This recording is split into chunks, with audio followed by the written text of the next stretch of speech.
Alright, so for my first source, I had a systematic survey of regional multi-taxon biodiversity, evaluating strategies and coverage. And right here, they used a stratified random sampling along with major environmental gradients to identify and provide a successful sampling plan that you could use to identify diverse species in multiple taxa in Denmark.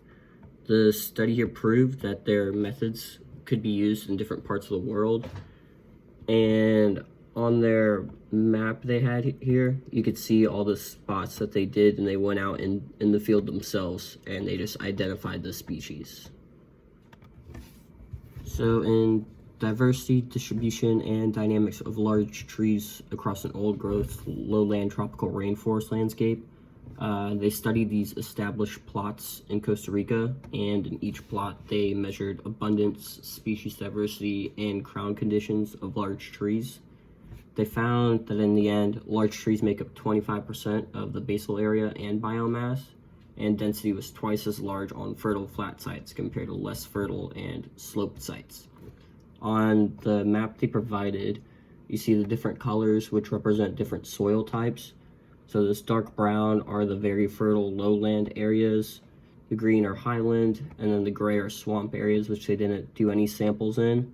The highlighted in red was their most previous study they conducted. So they compared the plots they had in the green compared to the plots they had in the dark brown. And that's how they concluded on the differences between the dynamics of large trees across these landscapes.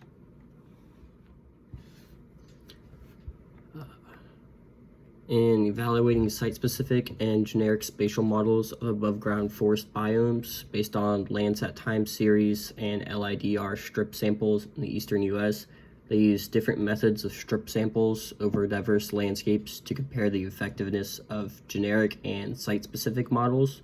They calculated biomass from those different strip methods, and then they concluded that generic models and site-specific models calculated equivalent data.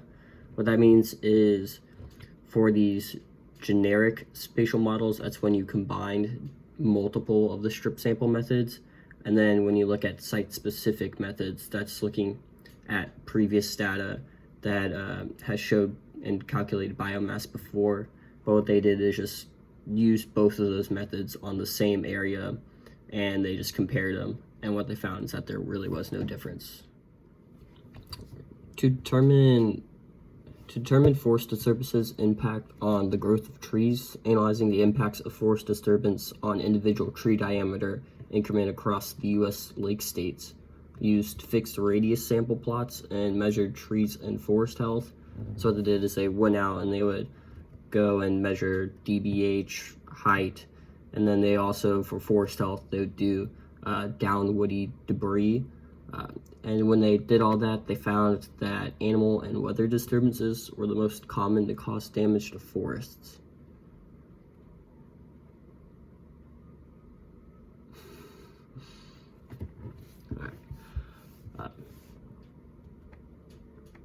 So to determine forest disturbances' impact on the growth of trees, analyzing the impacts of forest disturbance on individual tree diameter increments across the U.S. lake states, use these fixed radius plot samples, and how they did it is 1 per 2,400 hectares. On the map it shows all the plots they have, but they didn't use all of those because those done in increments over many years.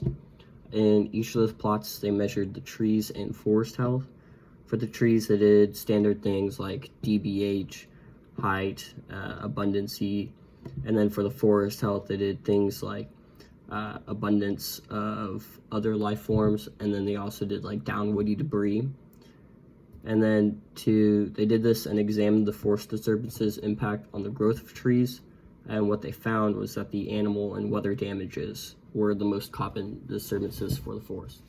An American's use and perceptions of local park study and recreation services results from an updated study. The team used a telephone questionnaire study with a random number generator to randomly phone call people. Only 38 responded, which creates a response bias for this. However, they did end up getting a conclusion that more educated and wealthier respondents did have higher use. The purpose of it was to measure differences between demographic groups, which they did. And what made this an updated study was when they first did this years ago, cell phones weren't that popular, so it was only calling landlines, but now they included it. But you still only had a 38% response, so I don't know if that really changed the conclusions this team had. So bridge workers are people who are retired but still work part-time. And in a study of public park and recreation professionals' career bridge employment intentions, they studied and surveyed 227 Parks and Rec professionals who were close to retirement, and what they considered was close was within 10 years of retirement. And so what they wanted to figure out was what influences people to re-enter as a bridge employee. And what they did find at the end of it was that those who are financially less prepared for retirement or are more anxious about a new lifestyle, such as what are you going to do with all that time, or are you going to lose your work friends, those are the people who are more likely to enter bridge careers.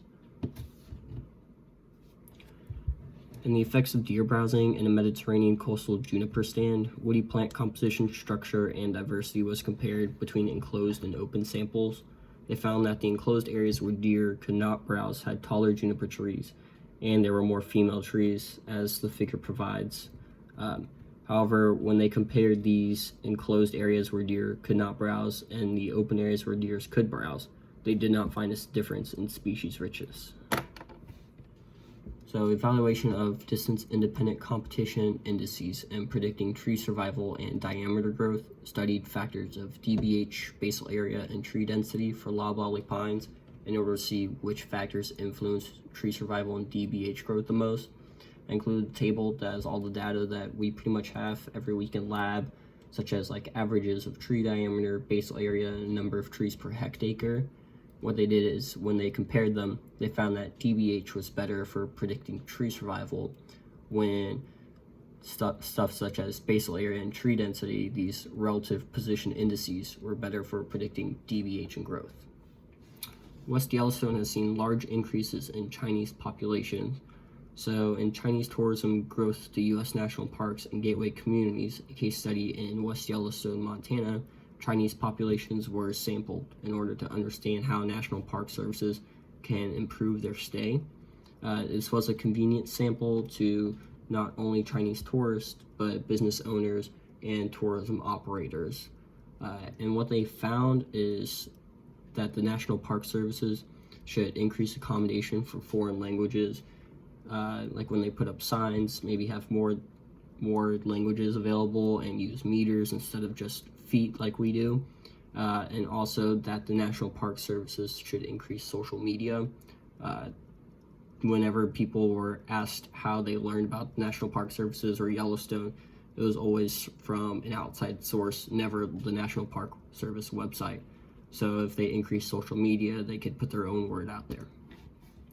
Not far from us, the effects of prescribed fires on first-year establishment of white oak seedlings in the upper Piedmont of South Carolina, USA, studied biomass, seedling mortality, and root and shoot ratios of white oaks post-prescribed fire. The stands they sampled were all very similar for comparison. However, at the end of it, results appeared to be stand-dependent.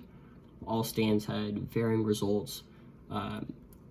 However, one thing they did find that was conclusive was that stands with increased understory light did have the most benefit for seedling. That was the one thing that all three stands had in common.